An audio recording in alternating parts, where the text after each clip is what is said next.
Hello friends, ಎಲ್ಲರಿಗೆ ನಮಸ್ಕಾರ. Kannada love ಸ್ಟೋರಿನಿಂದ ಪ್ರತಿಯೊಬ್ಬರಿಗೆ ತುಂಬ ಧನ್ಯವಾದಗಳು. Thank you so much universe. ಪತ್ನಿ ತನ್ನ ಫೋನ್ನಿಂದ ಮೆಸೇಜ್ ಡಿಲೀಟ್ ಮಾಡುತ್ತಿದ್ದಾರಾ? ಪತಿ ತನ್ನ ಮೊಬೈಲ್ನಿಂದ ಮೆಸೇಜ್ಗಳನ್ನು ಡಿಲೀಟ್ ಮಾಡುತ್ತಿದ್ದಾರೆ. ಗಂಡನಿಗೆ ಸಂಶಯ ಕೊಡುವುದು ಸಹಜ.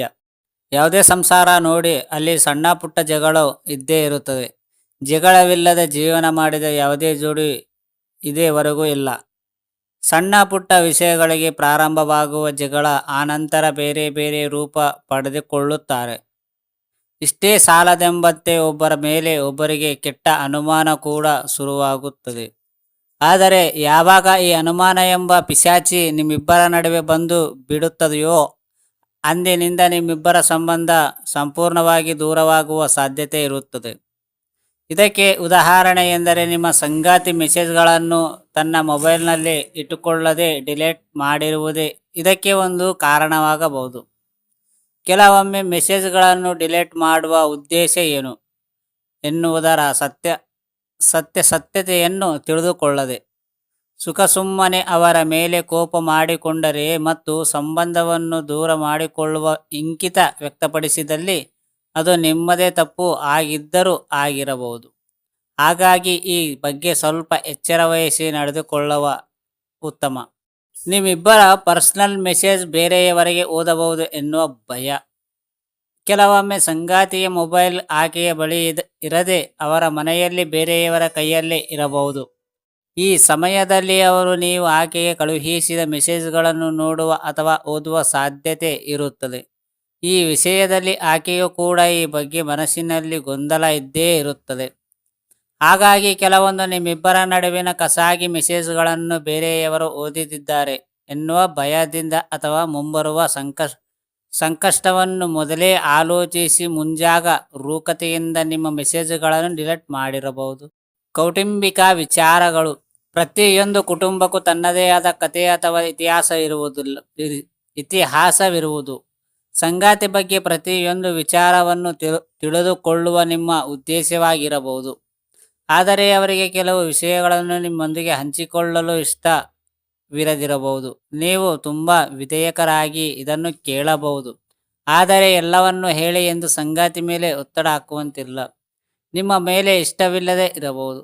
ತನ್ನ ಮೊಬೈಲ್ನಿಂದ ಮೆಸೇಜ್ಗಳನ್ನು ಡಿಲೀಟ್ ಮಾಡುತ್ತದೆ ಇದ್ದರೆ ನೋಡಿದ್ದವರಿಗೆ ಇದೊಂದು ಅನುಮಾನ ಒಂದೇ ಬರುತ್ತದೆ. ನಿನ್ನೆ ಇದ್ದ ಮೆಸೇಜ್ಗಳೆಲ್ಲ ಇಂದು ಇಲ್ಲ ಅಂದರೆ ಖಂಡಿತವಾಗಿ ಅನುಮಾನ ಬಂದೇ ಬರುತ್ತದೆ. ತನ್ನ ಸಂಗಾತಿ ತನ್ನಿಂದ ಯಾವುದೋ ವಿಷಯಗಳನ್ನು ಮುಚ್ಚಿಡಲು ಈ ರೀತಿ ಮಾಡಿರಬಹುದು ಎನ್ನುವ ಭಾವನೆ ಮೂಡಬಹುದು. ಇನ್ನೊಂದು ಆಯಾಮಗಳಲ್ಲಿ ನೋಡುವುದಾದರೆ, ಒಂದು ವೇಳೆ ಸಂಗಾತಿ ನಿಮಗೆ ಮೋಸ ಮಾಡಬೇಕು ಎಂದು ತನ್ನ ಮನಸ್ಸಿನಲ್ಲಿ ಅಂದುಕೊಂಡಿದ್ದರೆ ಆಗಲೂ ಕೂಡ ತನ್ನ ಮೊಬೈಲ್ನಿಂದ ನಿಮಗೆ ಸಂಬಂಧಪಟ್ಟ ಮೆಸೇಜುಗಳನ್ನು ಡಿಲೀಟ್ ಮಾಡಿರುವ ಸಾಧ್ಯತೆ ಇರುತ್ತದೆ. ಮಾಜಿ ಪ್ರೇಮಿಯ ಮೆಸೇಜ್. 4 ಜನರ ಒಟ್ಟಿಗೆ ಬೇರೆತಾಗ ಅಲ್ಲಿ ತಮಾಷೆಯ ಮಾತುಗಳನ್ನು ನಡೆಯುವುದು ಕಾಮನ್. ಅದು ಅಲ್ಲಿಗೆ ನಿಲ್ಲಲ್ಲ.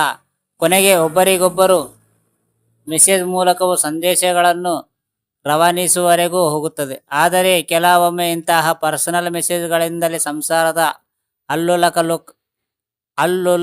ಕಲ್ಲುಲ್ಲ ಹೇಳಬಹುದು. ಹಲವಾರು ಸಂದರ್ಭಗಳಲ್ಲಿ ಇದು ಸಾಬೀತವಾಗಿದೆ ಕೂಡಿ. ನಿಮ್ಮ ಸಂಗಾತಿಯ ವಿಚಾರದಲ್ಲೂ ಇದೇ ರೀತಿ ಆಗಿರಬಹುದು.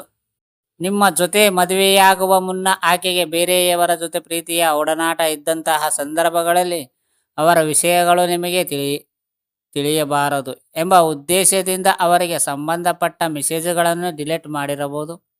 ಅವರಿಂದ ಆದಷ್ಟು ದೂರವಿದ್ದು ಹಳೆಯ ನೆನಪುಗಳನ್ನೆಲ್ಲ ಮರೆಯಲು ಪ್ರಯತ್ನಿಸುತ್ತಿರಬಹುದು. ಕಸಗೀತನದ ಸಮಸ್ಯೆ ಇರಬಹುದು. ನಿಮ್ಮ ಸಂಗಾತಿ ನಿಮ್ಮ ಜೊತೆ ಎಷ್ಟೇ ಸಲುಗೆಯಿಂದ ಇದ್ದರೂ ಆಕೆಗೆ ಕೂಡ ಖಾಸಗಿ ಬದುಕು ಅಥವಾ ದಿನದಲ್ಲಿ ಸ್ವಲ್ಪ ಸಮಯ ಆಕೆಗಾಗಿ ಮೀಸಲಿಡಬೇಕು ಎನ್ನುವ ಭಾವನೆ ಇದ್ದೇ ಇರುತ್ತದೆ. ಹಾಗಾಗಿ ತನಗೆ ಸಿಕ್ಕಂತಹ ಸಮಯದಲ್ಲಿ ಆಕೆಗೆ ಬೇರೆಯವರ ಸಹಾಯ ಮಾಡಬೇಕೆಂದು ಮನಸ್ಸಿನಲ್ಲಿ ಇದ್ದರೂ ಇರಬಹುದು ಮತ್ತು ಇದರಿಂದ ನಿಮ್ಮ ಮನಸ್ಸಿಗೆ ಬೇಜಾರ ಉಂಟು ಮಾಡಬಹುದು ಎಂಬ ಭಾವನೆ ಆಕೆಯಲ್ಲಿ ಮನೆ ಮಾಡಿರಬಹುದು. ಅದರಿಂದ ಈ ವಿಚಾರವನ್ನು ಮುಚ್ಚಿಡುವ ಸಲುವಾಗಿ ಆಕೆ ಬೇರೆಯವರೊಂದಿಗೆ ನಡೆಸಿದ ಸಂಭಾಷಣೆಗಳನ್ನು ನಿಮ್ಮಿಂದ ಮರೆಮಾಚಬಹುದು.